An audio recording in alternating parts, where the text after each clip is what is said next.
बिस्मिल्लाहिर्रहमानिर्रहीम। नाज़रीन अस्सलाम वालेकुम, मैं हूं इमरान वसीम। नाज़रीन, इस प्रोग्राम में सबसे पहले तो हम बात करेंगे इमरान खान साहब की बहन अलीमा खान की जानिब से जो धमकी दी गई थी,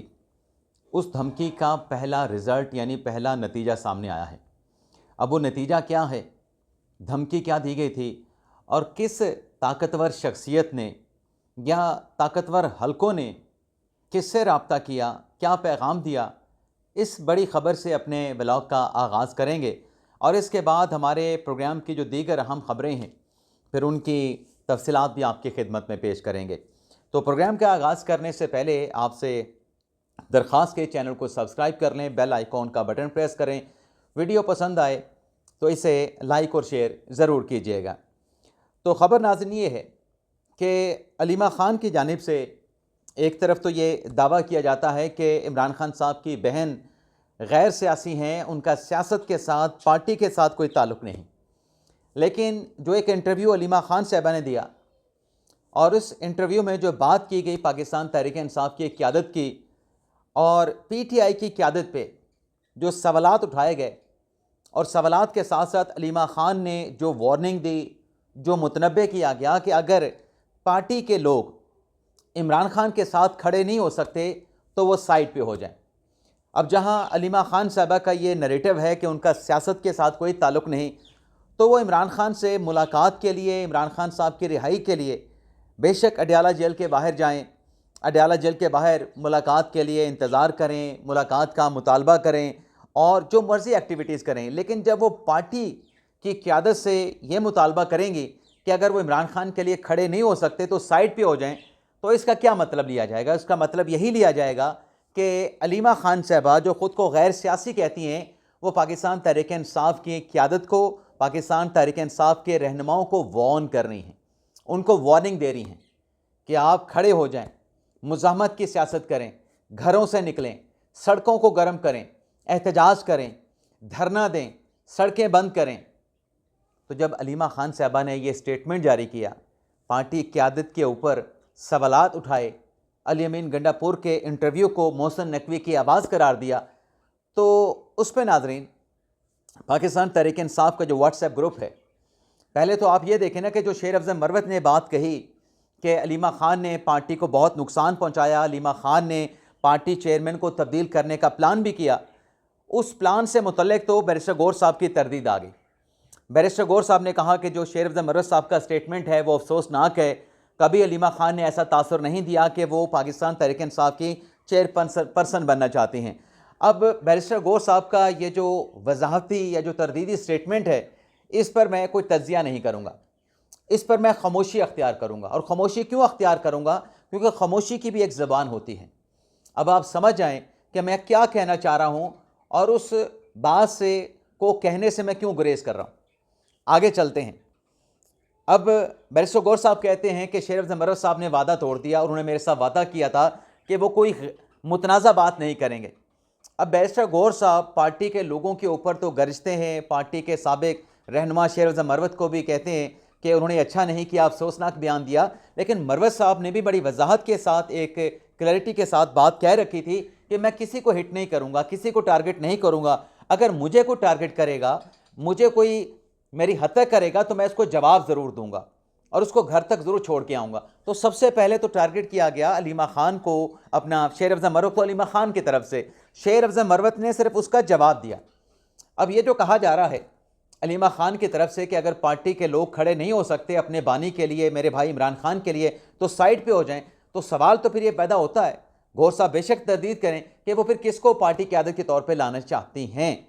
अब इस स्टेटमेंट को लेके जो अलीमा खान साहबा ने इंटरव्यू दिया, पाकिस्तान तहरीक इंसाफ को जो व्हाट्सएप ग्रुप है, उसमें खातून रहनुमा शानदाना गुलजार ने इस पर सख्त रद्द-ए-अमल दिया है। शानदाना गुलजार ने कहा कि ऐसे बयानात हैं जिन बयानात से बज़ाहिर ऐसा लगता है उन बयानात का जो सबब है वो शायद कोई सदमा है, बुढ़ापा है। अब बुढ़ापा तो अलीमा खान साहबा का है, या उन बयानात का जो मतलब वजह जो है वो शदीद दबाव है। अब शानदाना गुलजार साहबा ये कहती हैं कि इस उम्र में जहां आपको घर पे पोतों पोतियों के साथ होना चाहिए और एक तरफ पार्टी को तलकीन की जाती है कि आपने 8 फरवरी को खड़े रहना है, 8 फरवरी को घरों से निकलना है, शानदाना गुलजार कहती हैं कि एक तरफ पार्टी को इस किस्म के अहकामात कि पार्टी खड़ी रहे 8 फरवरी के एहतजाज पर, दूसरी जानिब खुद लाहौर में बसंत की वीडियो उनकी जारी हो जाती है।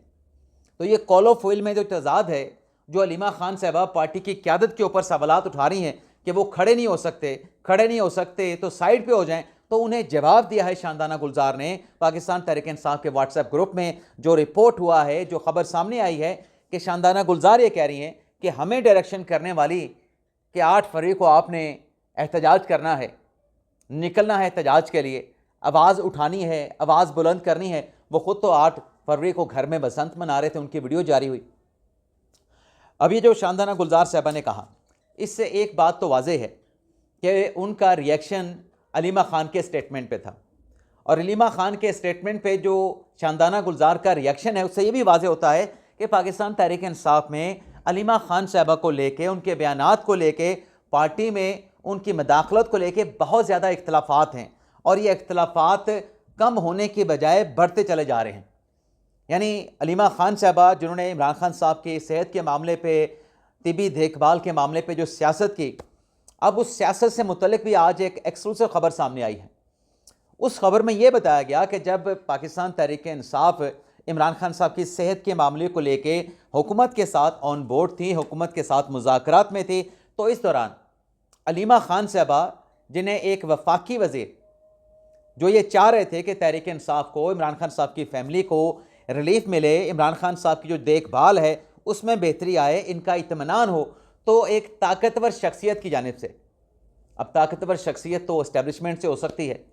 तो अनसार अब्बासी साहब ने अपने आर्टिकल में लिखा कि उस ताकतवर शख्सियत ने उस वफाकी वज़ीर से रब्ता करके कहा कि आप इसको जो कुछ मर्ज़ी दे दें, इनको, इमरान खान साहब की फ़ैमिली को या तहरीक इंसाफ को, इनके लिए आप जो कुछ मर्ज़ी कर लें, आप इनको सब कुछ भी दे दें जो ये मानते हैं, जो ये मुतालबा करते हैं, उसके बावजूद भी ये आपसे मुतमईन नहीं होंगे, ये आपसे सेटिस्फाइड नहीं होंगे। और ये बात नाज़रीन बिल्कुल दुरुस्त साबित हुई है। अनसार अब्बासी साहब का तो आर्टिकल आज का है। मैंने जब इमरान खान साहब की रिपोर्ट सलमान सफदर साहब की सुप्रीम कोर्ट में जमा कराई गई रिपोर्ट से मुतल्लिक बांग्लादेश से आके ब्लॉग किया था, तो उस हुकूमती शख्सियत ने यहाँ तक कहा था कि PTI के साथ आप जब भी कोई बात करें तो अकेले शख्स के साथ बात ना करें, 2 से 3 लोगों की मौजूदगी में इनके साथ बात करें। ये अपनी बात कह के उस कही गई बात से हट जाते हैं, पीछे हट जाते हैं, मुनरफ हो जाते हैं, अपनी बात से मुकर जाते हैं, यानी साफ साफ अल्फाज में। अब उस ताकतवर शख्सियत ने जो रब्ता करके, ताकतवर हल्के की मतलब अहम शख्सियत ने रब्ता करके, वफाकी वज़ीर कौन हो सकते हैं जिनको रब्ता करके पैगाम दिया गया कि आप इनके लिए जो कुछ मर्ज़ी कर लें, जो ये मांगते हैं सब कुछ दे भी दें, तब भी ये मुस्तरब ही रहेंगे, तब भी ये बेचैन ही रहेंगे, इनको आप सेटिस्फाइड नहीं कर सकते। तो एग्जैक्टली नाज़रीन जैसा पैगाम दिया गया उस वफाकी वज़ीर को, एग्जैक्टली वैसे हुआ। लेकिन इस पैगाम के बावजूद भी मोहसिन नकवी साहब ने, जो मैं समझता हूँ कि वासी साहब के आर्टिकल में जिस वफाकी वज़ीर की बात की गई है वो कोई और नहीं है, मोहसिन नकवी साहब ही हैं, वज़ीर दाखिला साहब हैं। उन्होंने फिर भी भरपूर कोशिश की कि खामोश मुज़ाकरात किए जाएँ, इमरान खान के डॉक्टर्स तक रसाई दी जाए, डॉक्टर्स को खान साहब तक रसाई दी जाए, उनकी तिबी देखभाल से मुतल्लिक फ़ैमिली का इत्मीनान हो। लेकिन जो वो कशीदगी कम करना चाहते थे, जो वो टेम्परेचर नीचे लाना चाहते थे, उनको आगे से वो जवाब नहीं मिला, वो रिस्पांस नहीं मिला, और अल्टीमेटली फिर वो वफाकी वज़ीर साहब भी इनसे मायूस हो गए। और ये ख़बर छपी फिर, बल्कि मोहसिन नकवी साहब का स्टेटमेंट भी आया कि इनके साथ ये बात तय हुई थी, लेकिन जब अपनी बात करके ये पीछे हट जाते थे, मुकर जाते थे, तो फिर इनके साथ पहले की गई तमाम बातें उनको वहीं पे ख़त्म कर दिया गया कि नहीं, अब बाय बुक हम चलेंगे। तो ये नाज़रीन पहली खबर तो ये होगी जिसकी डिटेल आपके साथ हमने शेयर करना थी। दूसरी खबर में हम बात करेंगे जो पाकिस्तान की जानिब से अफ़गानिस्तान में स्ट्राइक्स की गई। अब उन स्ट्राइक्स के बाद जो प्रोपेगेंडा किया जा रहा था कि आम लोगों को टारगेट किया गया, हालांकि फ़ौज पाकिस्तान की तरफ से इंटेलिजेंस बेस ऑपरेशन किया गया। दहशत गर्दों के जो ठिकाने थे, दहशत गर्दों के जो सहूलतकार थे, उनकी जो हाइड आउट्स थी, उनको निशाना बनाया गया। अब उसमें जो 77 शिद्दत पसंद हलाक हुए हैं, जिसमें दहशत गर्दों के कमांडर भी हैं, दहशत गर्दों के नीचे जो शिद्दत पसंद हैं वो भी हैं, उन 77 लोगों की जो नाम हैं, जो तफसीलात हैं, वो जारी कर दी गई हैं। और पाकिस्तान ने वाज़ेह तौर पे पैगाम दिया है कि पाकिस्तान के अवाम के तहफ़्फ़ुज़ के लिए, सलामती और दिफा के लिए किसी किस्म का कंप्रोमाइज़ नहीं किया जाएगा। अब पाकिस्तान कहता है कि ये जो दहशतगर्द हैं, फितनतुल खारिज है, तहरीक तालिबान हैं, या इनकी जो ज़ैली तंजीम हैं सारी, ये सारी प्रॉक्सीज़ हैं भारत की।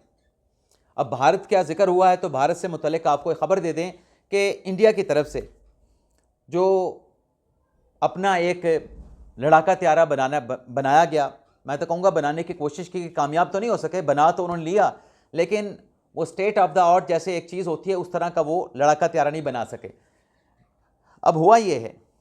कि भारत का जो तेजस फाइटर जेट है वो तरबीती प्रवास के दौरान गिर के तबाह हो गया।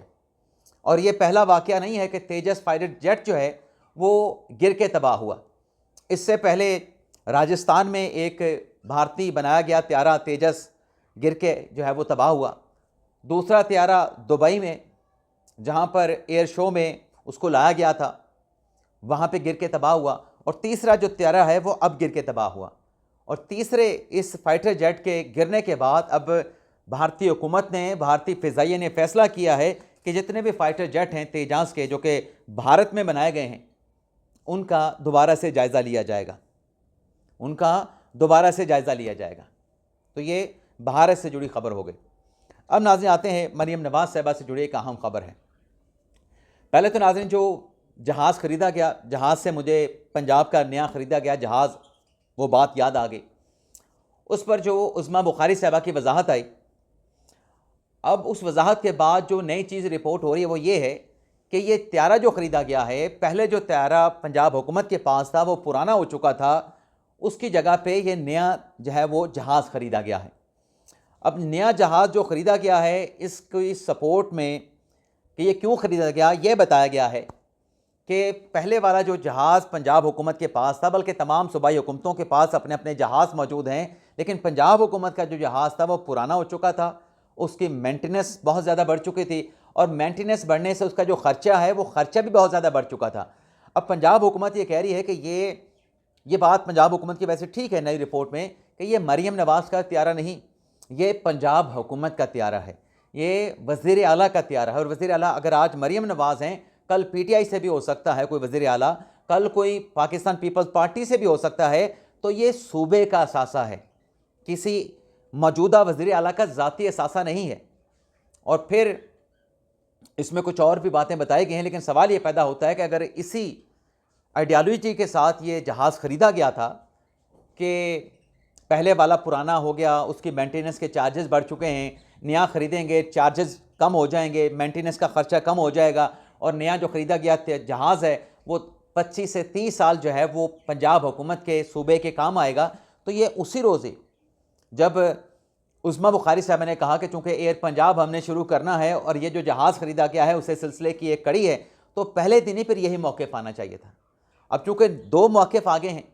दूसरा मौक़िफ़ ज़मीनी हक़ाइक़ के करीब लगता है, लेकिन पहले दिया गया जो स्टेटमेंट है वो अभी भी अपनी जगह पे बहुत सारे सवालात जन्म दे रहा है कि अगर यही मौक़िफ़ था जो कि दूसरी मरतबा सामने आया है, अगर यही रिपोर्ट है, तो फिर उस्मा बुखारी साहबा ने पहले ये क्यों कहा कि पंजाब एयर जो हुकूमत शुरू करने जा रही है उस सिलसिले में जहाज़ ख़रीदा गया है, पहले यही बात बता दी जाती। लेकिन नाज़रीन, मरियम नवाज़ साहबा जो कई मनसूबे जिन्होंने वज़ीर बनने के बाद लॉन्च किए हैं, उनका एक मनसूबा ये भी था कि जो कब्ज़ा ग्रुप हैं आम लोगों के, गरीब लोगों के प्रॉपर्टी पे कब्ज़ा कर लेते हैं और फिर वो केसेस सालों अदालतों में चलते हैं। अब वो जो प्रॉपर्टी ओनरशिप का ऑर्डिनेंस बनाया गया था वो लाहौर हाई कोर्ट में चैलेंज हुआ था। जब लाहौर हाई कोर्ट में चैलेंज हुआ तो उसके बाद वहाँ पे स्टेटमेंट दिया गया कि इस कानून को, वैसे तो जो पंजाब ने कानून बनाया उस कानून के तहत काफ़ी कब्ज़े लोगों के वागज़ार करा के जो एक्चुअल ओनर थे उनको दिलवाए भी गए, जिनका क्लेम था, जिनके पास डॉक्यूमेंट्स मौजूद थे, जिनके पास रजिस्ट्रियाँ मौजूद थी, इंतकाल मौजूद थे। लेकिन अब पंजाब हुकूमत ने, जब वो पहले वाला कानून चैलेंज हुआ, हाई कोर्ट में जाकर स्टेटमेंट दिया गया कि इस कानून को हम तब्दील करेंगे और तमाम ऐसे सवालात जो कि इस कानून के ऊपर उठाए गए हैं उन सवालात को एड्रेस किया जाएगा जो कानून में नई तरमीम की जाएंगी। अब ख़बर यह है कि मरियम नवाज़ साहबा अपने इस फैसले पे तो डटी हुई हैं कि जो लोगों की प्रॉपर्टी पे कब्ज़ा हो जाता है, ये कब्ज़े सालों, कई सालों, 20-20, 25-25, 30 साल तक चलते हैं। अवाम को इस हालत में नहीं छोड़ा जा सकता। तो वो जो कानून था, ऑर्डिनेंस बनाया गया था, उसमें तरमीम करके जो है एक नया मसवदा जो है वो तैयार कर लिया गया है, ताकि कब्ज़ा माफिया से पंजाब के जो अवाम हैं उनकी जान छुड़ाई जा सके। अब जो नया मसवदा तरमीम के साथ तैयार हुआ है प्रॉपर्टी ऑर्डिनेंस का, अब देखते हैं कि इस पे ऑर्डिनेंस जारी होता है या पंजाब असम्बली से इसकी मंजूरी हासिल की जाती है। इजाज़त चाहते हैं नाज़रीन। पाकिस्तान जिंदाबाद।